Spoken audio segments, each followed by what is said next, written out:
जनाजा मेरा जब निकलने लगेगा, जनाजा मेरा जब निकलने लगेगा, कसम आपको मुस्कुरा दीजिएगा, कसम आपको मुस्कुरा दीजिएगा।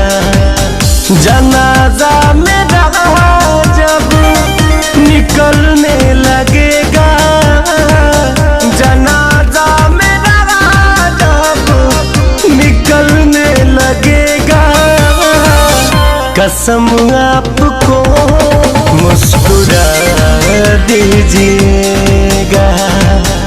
उठा कर गुलाबों को मैयत से मेरे, उठा कर गुलाबों को मैयत से मेरे, जोड़े का गजरा बना लीजिएगा, कसम आपको मुस्कुरा दीजिएगा।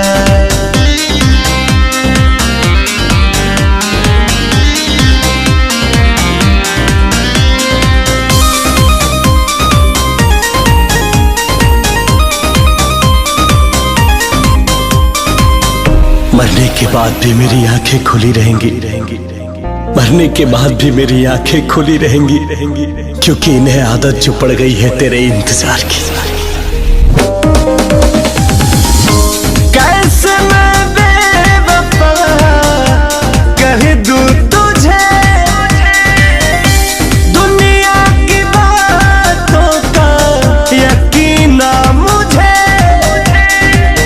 जो पलकों को आंसू भिगोने लगेंगे, जो पलकों को आंसू भिगोने लगेंगे, बहाना नया कुछ बना लीजिएगा।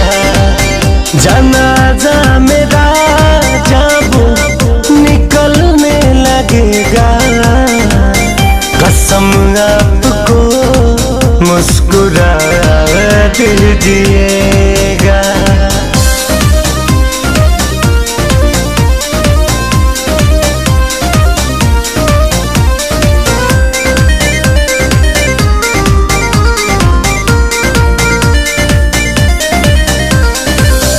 सुना था इश्क आग का दरिया होता है, सुना था इश्क आग का दरिया होता है, सच में उल्फते इश्क ने तो हमें जला ही डाला।